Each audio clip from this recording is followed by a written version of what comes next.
हिंदू धर्म में दीपावली से 8 दिन पहले कार्तिक मास के कृष्ण पक्ष की अष्टमी तिथि पर अहोई अष्टमी माता की पूजा और व्रत करने का विधान है। इस दिन सभी माताएं अपनी संतान के लिए और उनकी दीर्घायु के लिए निर्जला और निराहार उपवास रखती हैं। वैसे तो इस व्रत को जिनके बेटे होते हैं वही रखती हैं, लेकिन अब परंपराएं बदल रही हैं। इसीलिए जिनकी बेटियां हैं वह भी इस व्रत को रख सकती हैं। और इस व्रत में सुबह से लेकर शाम तक व्रत रखा जाता है। शाम को तारे निकलने पर तारों को अर्घ्य देकर यह उपवास खोल लिया जाता है। जैसे करवा चौथ के व्रत में चंद्रमा को देखकर उपवास खोला जाता है। हालांकि कुछ लोग इस व्रत में भी चंद्रमा को देखकर उपवास खोलते हैं। तो जिसकी जैसी मान्यता हो उसके अनुसार व्रत रखना चाहिए।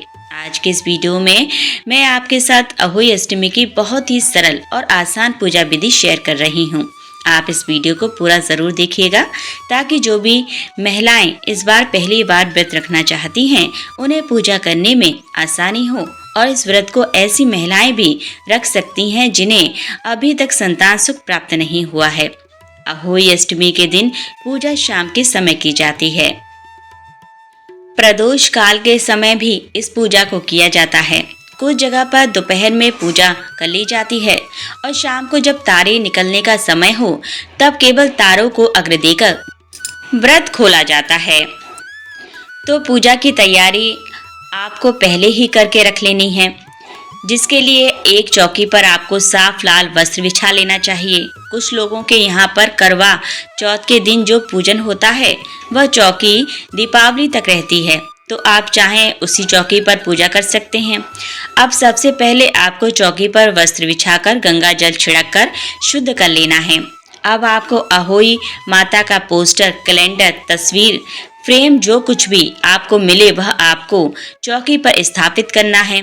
यदि कैलेंडर हो तो उसे दीवार पर आप किसी भी टेप आदि की मदद से टांग सकते हैं। अहोई अष्टमी के व्रत में मिट्टी का एक छोटा सा घड़ा जो करवे से थोड़ा बड़ा होता है वह लेना ज़रूरी होता है।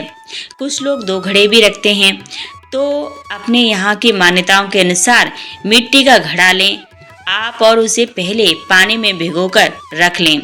सारे मिट्टी के जो भी बर्तन हैं उसे 1 आध घंटे पानी में भिगोने के बाद ही आप पूजा में प्रयोग करें।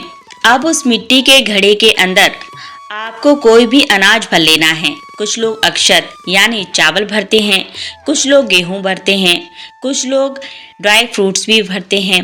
तो आप अपनी सामर्थ के अनुसार जो भी चाहें अपनी इच्छा से अनाज इस घड़े के अंदर भर सकते हैं। अनाज को घड़े के अंदर भरने के बाद अब हम उस कलश का, उस घड़े का भी पूजन करेंगे।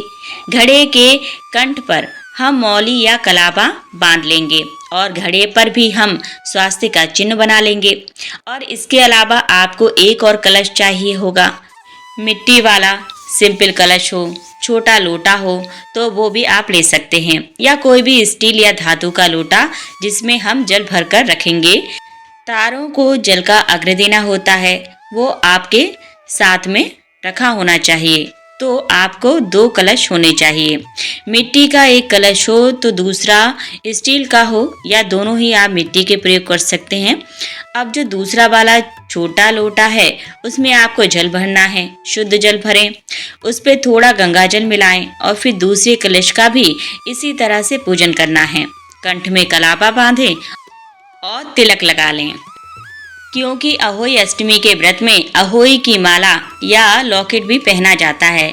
जिनकी कोई संतान नहीं है यह बिना लॉकेट के भी पूजा कर सकती हैं, लेकिन जिनकी जितनी संतान हो उतनी संख्या में उतने मोती आपको इस लॉकेट में पिरोने होते हैं। शुरुआत में आपको 2-2 मोती डालने होते हैं। इसके बाद हर साल 1-1 मोती आपको इस माला में चांदी का ही होता है, वह बढ़ाना होता है। तो जो चांदी की अहोई है, अहोई का लॉकेट है, वो आपको जिसमें आपने गेहूं भर कर रखे हैं उसमें आपको रख देना है, स्थापित कर देना है। और जो भी आप कलश की स्थापना करेंगे जिसमें आपने अनाज भरा है उसके नीचे आप थोड़ा सा अक्षत का या गेहूं का या किसी भी अनाज का आसन जरूर दें और अगर आपको अहोई का लॉकेट या माला नहीं मिलती है तो आप उसकी जगह पर जो कलावा है या कोई भी लाल रंग का धागा है वो भी आप पूजा में प्रयोग कर सकती हैं।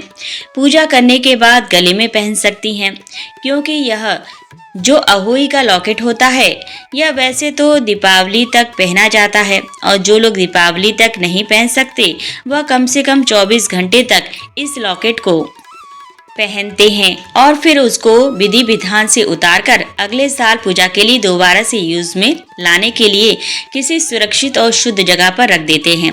अब हम एक छोटी कटोरी में थोड़े से अनाज जैसे गेहूं या चावल भरकर अहोई माता के पास रखेंगे और जल का छींटा लगाकर पहले तो सभी सामग्री की शुद्ध कर लेंगे। अब हम सबसे पहले गणेश भगवान जी को, जो आपने चौकी पर पहले ही स्थापित कर लिए हैं, जिस समय आपने अहोई माता को स्थापित किया है, आप चाहें तो सुपारी में कलावा लपेटकर या गणेश भगवान की प्रतिमा यदि अलग से हो तो उनकी स्थापना चौकी पर करें। सबसे पहले गणेश भगवान की जो जल का छींटा लगाकर स्नान का भाव कराएं और स्नान कराने के बाद गणेश जी को हम तिलक लगाएंगे। अहोई माता को भी जल का छींटा लगाकर फिर उन्हें हम वस्त्र रूपी मौली या कलावा या लाल चुन्नी अर्पित करेंगे और उन्हें भी तिलक लगाएंगे। सभी पर हम अक्षत पुष्प अर्पित करेंगे, दीप जलाकर रखेंगे, धूप जलाएंगे और इस व्रत में हल्दी से अहोई माता का तिलक करना बहुत शुभ माना जाता है। तो अहोई के व्रत में आप हल्दी से तिलक जरूर करें। इस व्रत में स्याहू की कथा सुनी जाती है। तो जो पोस्टर कैलेंडर हो उसमें जितने भी आपको प्रतीक दिख रहे हैं उन सभी का भी आप तिलक कर लेंगे। फिर हाथ में थोड़े से अक्षर लेकर अहोई अष्टमी की कथा आपको पढ़नी या सुननी होती है। कथा के बाद आप कपूर जलाकर आरती उतारें। फिर अपने अपने यहाँ की परंपराओं के अनुसार अहोई माता को भोग लगाया जाता है। भोग मीठी चीजों का ही लगाना चाहिए। बहुत से लोग पुए का, मीठी पूरी का भोग लगाते हैं या फिर फल मिठाई का भोग लगाते हैं। इस व्रत में भी वायना निकाला जाता है। वायना आप अपने परिवार में अपने से बड़ी, चाहे जेठानी हो, नंद हो या अगर सासू माँ हो तो उन्हें भी आप दे सकते हैं। जो भी वस्त्र आप पहनते हो आप उनके लिए वह वस्त्र इत्यादि सामर्थ हो तो ले सकते हैं। वस्त्र ना देना चाहें तो आप केवल कुछ दक्षिणा, फल मिठाई आप दे लें और उनके पैर छूकर उनका आशीर्वाद भी इस दिन अवश्य लें, क्योंकि यह व्रत जो है संतान से संबंधित होता है। अगर आपके बच्चे आपके साथ रहते हों तो शाम की पूजा करते समय उन्हें भी अहोई माता की कथा सुनाएं और उन्हें भी तिलक लगाएं। कथा सुनते समय आपने जो गेहूं या अक्षत के दाने हाथ में लिए थे उन्हें आप अहोई माता के आगे छोड़ दें।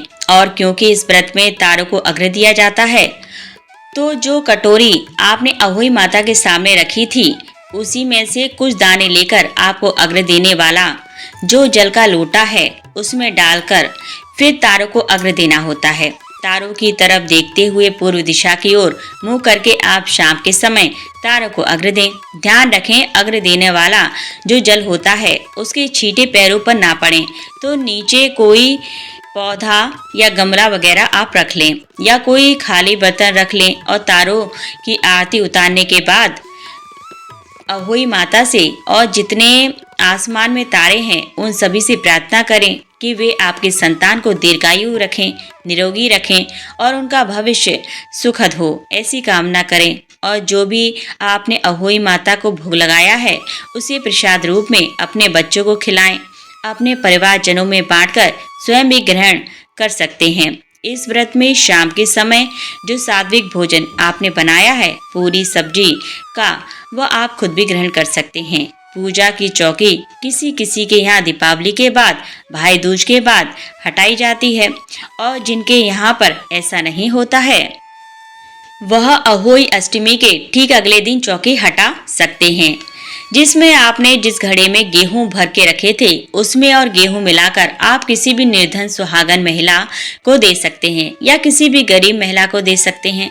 और इसके अलावा कुछ लोग बयाने में इस घड़े को पूरे घड़े सहित अपनी सासू माँ को या जिन्हें भी आपने वायना दिया है उन्हें और गेहूं मिलाकर या उसमें अनाज भरकर या अलग से अनाज देकर उन्हें वायने के रूप में दे सकते हैं।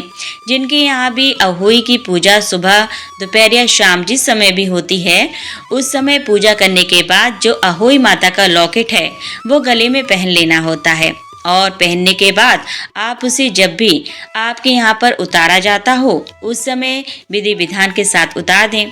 कुछ लोगों के यहाँ पर अहोई माता की पूजा करते समय जल के 2 करवे या 2 कलश भरकर रखे जाते हैं, जिनमें से एक से तो तारों को अर्घ्य दिया जाता है और दूसरे वाले कलश को दीपावली तक ऐसे ही रखा जाता है और दीपावली के दिन सुबह सुबह उस जल के छींटे घर में लगाने के बाद बच्चों के नहाने के पानी में मिला दिया जाता है आशीर्वाद रूप में।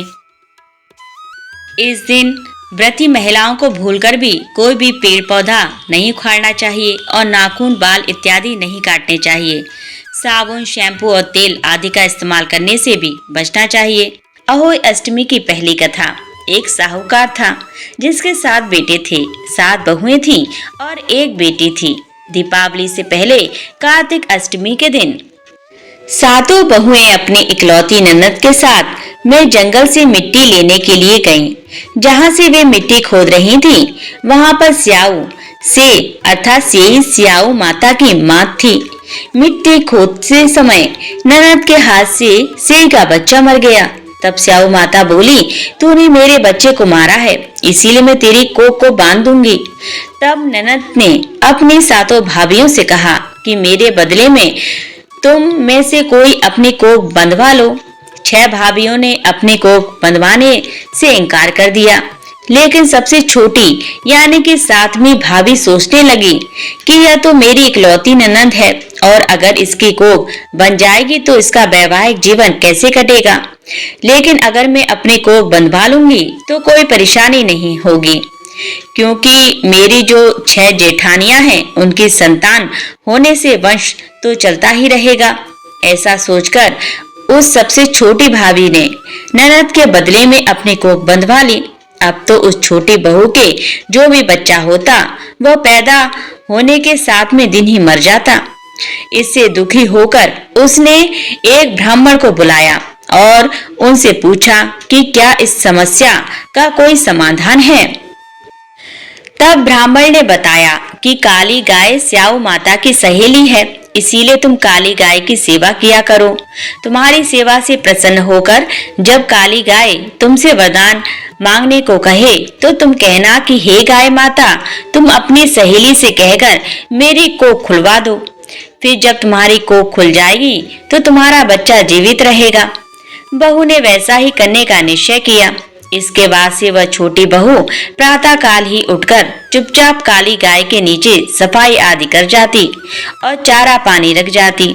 जब कई दिनों तक ऐसा ही चलता रहा तो एक दिन गाय ने सोचा कि आजकल कौन मेरी सेवा कर रहा है, सो अब मैं देखूंगी। ऐसा सोचकर अगले दिन गाय सुबह खूब तड़के ही उठ गई और देखती है कि वह छोटी बहू उसकी सेवा कर रही है। गाय माता ने प्रसन्न होकर कहा कि हे बेटी, तुझे किस चीज की इच्छा है।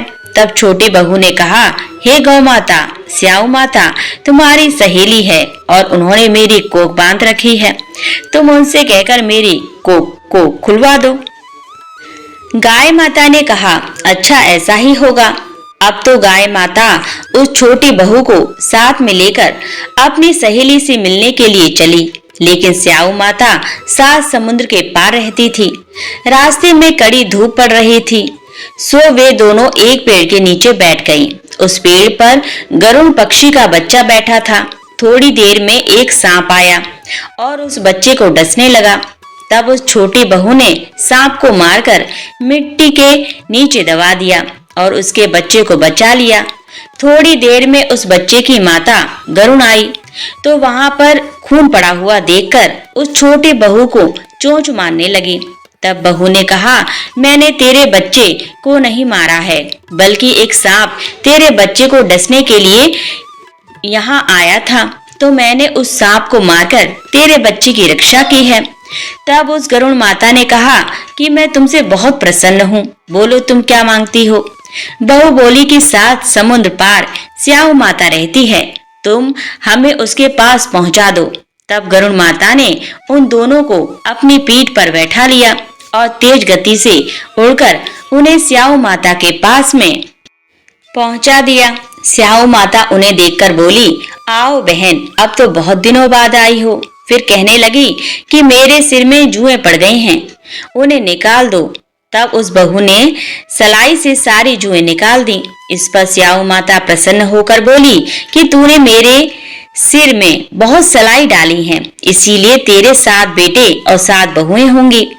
तब उस छोटी बहू ने कहा कि मेरे तो एक भी बेटा नहीं है, तो फिर 7 बेटे कहाँ से होंगे। इस पर स्याऊ माता बोली कि वचन दिया है, यदि वचन से फिरूं तो धोबी के कुंड पर कंक्रीट पर तुम्हारे पास में बंद पड़ी है।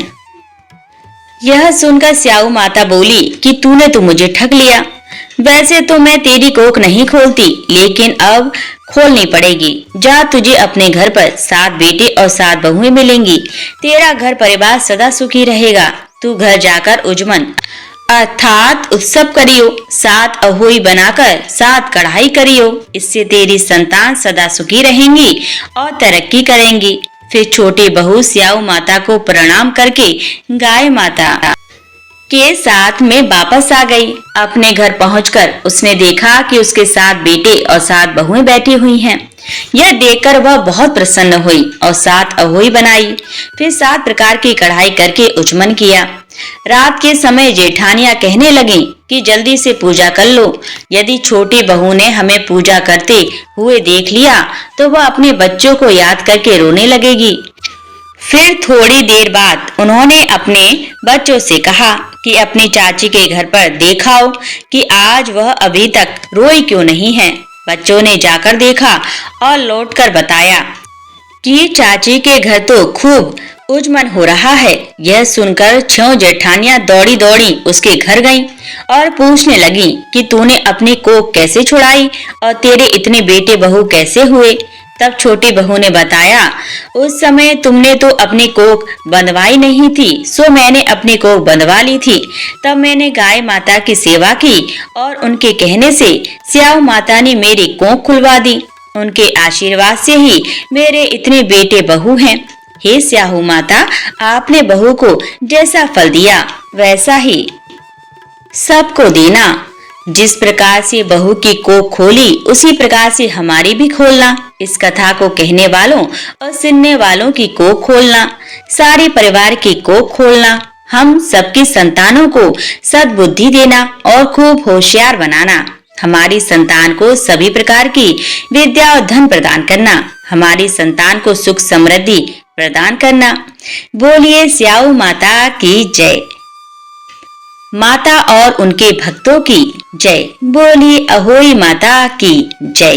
अहोई अष्टमी की दूसरी कथा। आइए अब अहोई अष्टमी की दूसरी कथा को सुनते हैं।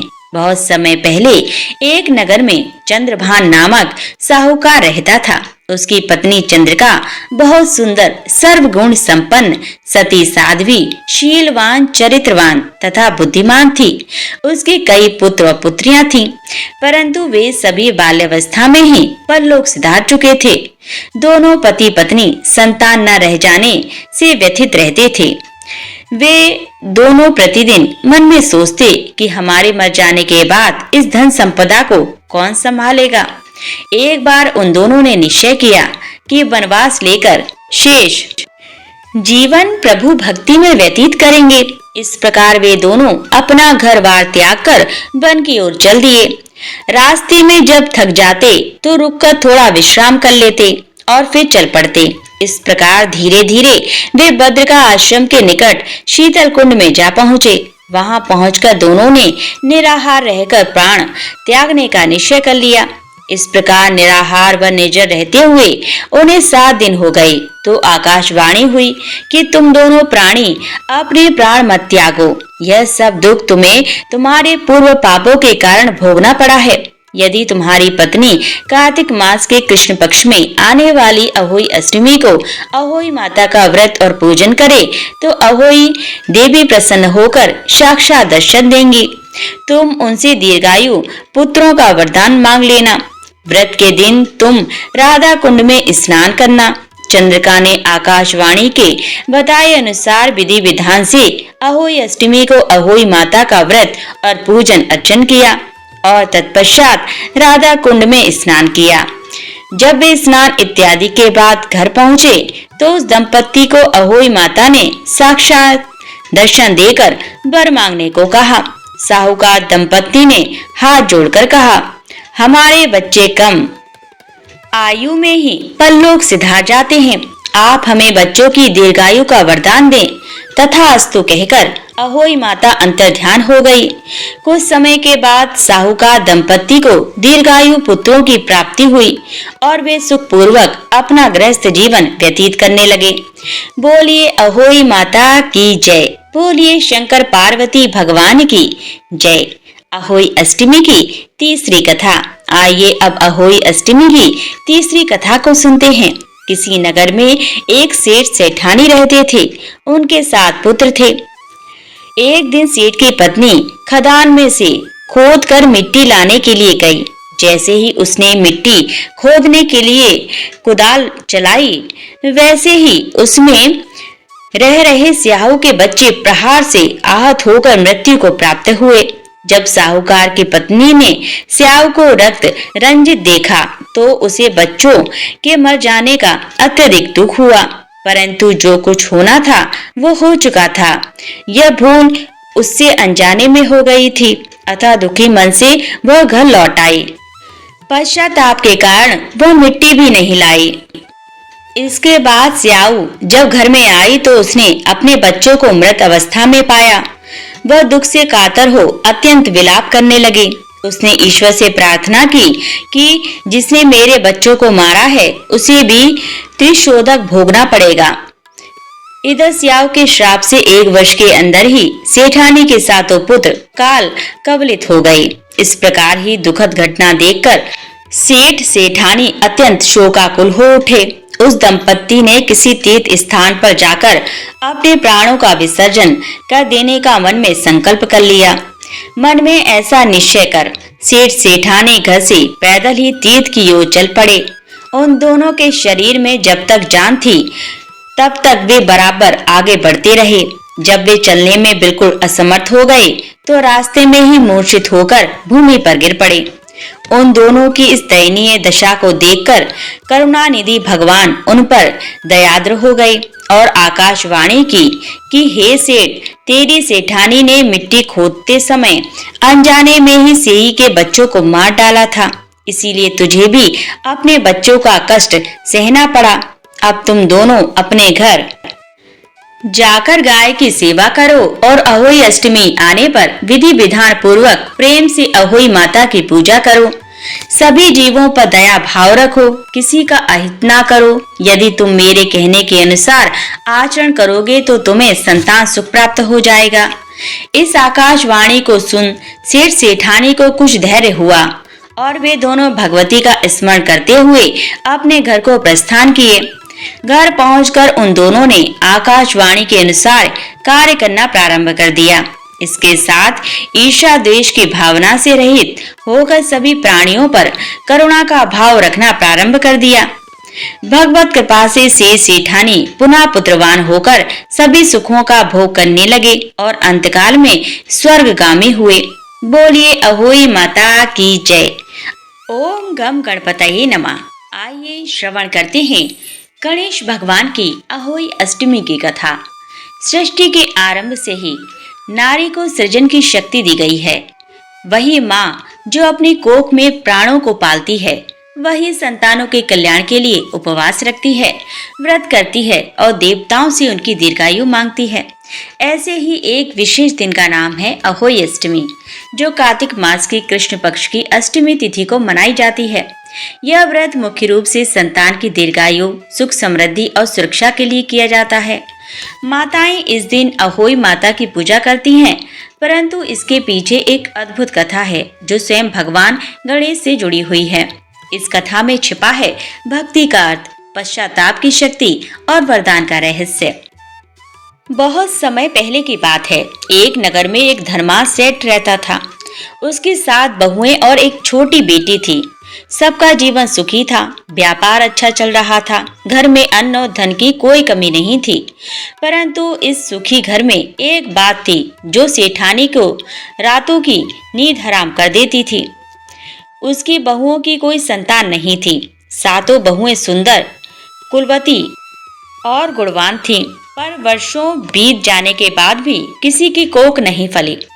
सेठानी रोज मंदिर जाकर भगवान से प्रार्थना करती, हे गणेश देव, विघ्नहर्ता, मेरे कुल की वंश बेल न सूख जाए, मेरी बहुएं मातृत्व का सुख पाएं। गणेश जी को संतान प्रदायक भी कहा गया है, क्योंकि वे हर उस माता की पुकार सुनते हैं जो हृदय से प्रार्थना करती हैं। एक दिन कार्तिक मास आया, चारों ओर दीपक जलने लगे। तुलसी चौरे पर साज सज्जा हुई। घर की महिलाएं पास के जंगल में मिट्टी लाने गईं ताकि उससे दीवार पर आकृतियां बना सकें। सेठानी की सबसे बड़ी बहू भी उन सब के साथ गई। वह मन ही मन सोच रही थी, काश इस वर्ष अहोई माता मेरी झोली में भी संतान का आशीर्वाद भर दें। परंतु भाग्य ने जैसे उसकी परीक्षा लेना तय किया था। जब सभी महिलाएं जंगल में मिट्टी खोद रही थीं, तभी सेठानी की बहू के फावड़े से अचानक एक छोटा साही का बच्चा अर्थात सिंगारा लगकर मर गया। वह घबरा गई। हाय, ये क्या हो गया? मेरी तो किसी जीव को मारने का कोई इरादा नहीं था, परंतु वह घटना घट चुकी थी। जंगल में रहने वाली वृद्ध स्त्रियां बोली, यह बहुत अशुभ हुआ। साई माता का बच्चा मारा गया है। अब तुम्हारे घर में संतान का सुख नहीं रहेगा। बहू रोती हुई घर लौटी और उस दिन से उसके जीवन में अंधेरा छा गया। वह कितने ही व्रत, उपवास और दान करती, परंतु संतान का सुख उसे न मिला। एक दिन वह बहु दुखी होकर गणेश मंदिर में गई। वह मूर्ति के सामने सिर झुकाकर बोली, हे गणेश देव, मैं आपके भक्त हूँ। मैंने अज्ञानवश एक छोटे जीव को मार दिया, परंतु क्या उसके लिए मुझे संतान सुख से वंचित रहना होगा? गणेश जी मुस्कुराए। उन्होंने कहा, वत्स, यह संसार कर्म का बंधन है। जो हुआ वह तुम्हारे हाथ से हुआ, परंतु यदि तुम्हारे मन में सच्चा पश्चाताप है तो कर्म का दोष मिटाया जा सकता है। जाओ, कार्तिक कृष्ण अष्टमी के दिन सांझ के समय अहोई माता का चित्र बनाओ। उनके साथ 7 पुत्र और 7 बहुओं की छवि अंकित करना। फिर सच्चे मन से व्रत रखना, दान देना और कथा सुनना। मैं स्वयं अहोई माता के रूप में प्रकट होकर तुम्हारी गोद भर दूंगा। बहू ने श्रद्धा पूर्वक प्रणाम किया और वैसा ही करने का संकल्प लिया। कार्तिक मास की कृष्ण पक्ष अष्टमी का दिन आया। सूर्यास्त से पहले बहू ने अपने आंगन को लीपा पोता। दीवार पर अहोई माता का चित्र बनाया, जिसमें साई अर्थात सिंगारा की आकृति, 7 पुत्रों और 7 बहुओं के चित्र के साथ गणेश जी भी विराजमान थे। संध्या को दीप जलाए गई। वह उपवास पर थी, ना तो जल ग्रहण किया न अन्न। सिर्फ भगवान गणेश और अहोई माता की कथा सुनकर आंखों से आंसू बहाती रही।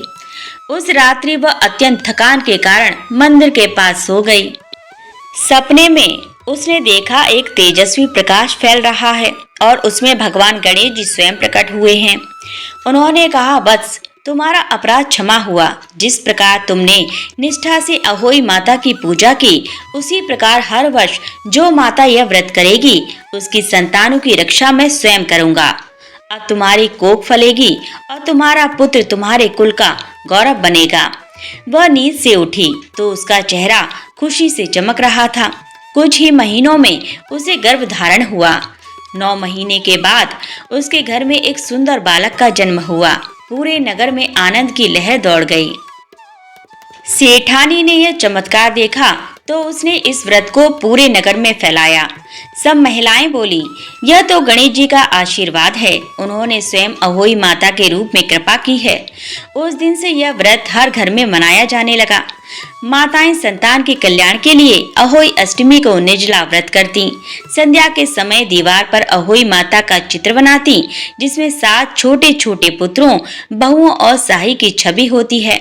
साथ ही ऊपर गणेश जी की प्रतिमा रखी जाती है।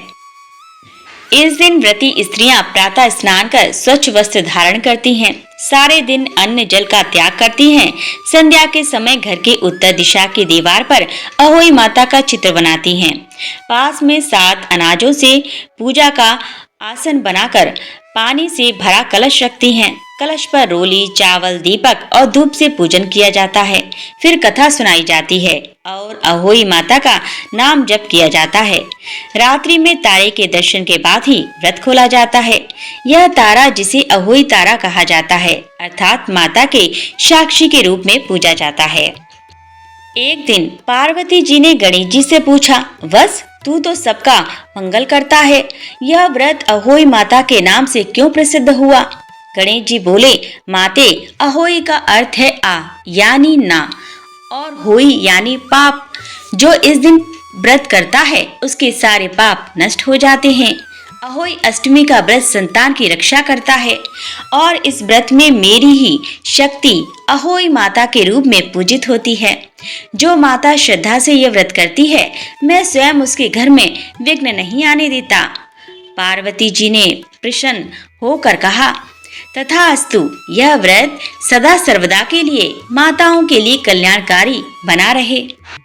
अहोई अष्टमी की कथा हमें सिखाती है कि अज्ञानवश किया गया कर्म भी फल देता है, परंतु यदि मन में पश्चाताप और श्रद्धा हो तो भगवान भी अपने भक्तों की भूलें क्षमा कर देते हैं।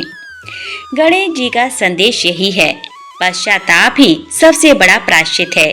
संतान के लिए की गई माता की तपस्या, उसकी आस्था और त्याग, यही इस व्रत का सार है। जय अहोई माता, जय गणेश विघ्नहर्ता। संतान के हित तुम पूजी जाती, दुख दरिद्रता सब मिट जाती। 7 पुत्र सौभाग्य तुम्ही से, करो कृपा माता अहोई जी। जो श्रद्धा से व्रत रखे उसका घर धन धान्य भरे। जो भी इस कथा को श्रद्धा पूर्वक सुनता या सुनाता है, उसके जीवन में संतान सुख, समृद्धि और सौभाग्य की वृद्धि होती है।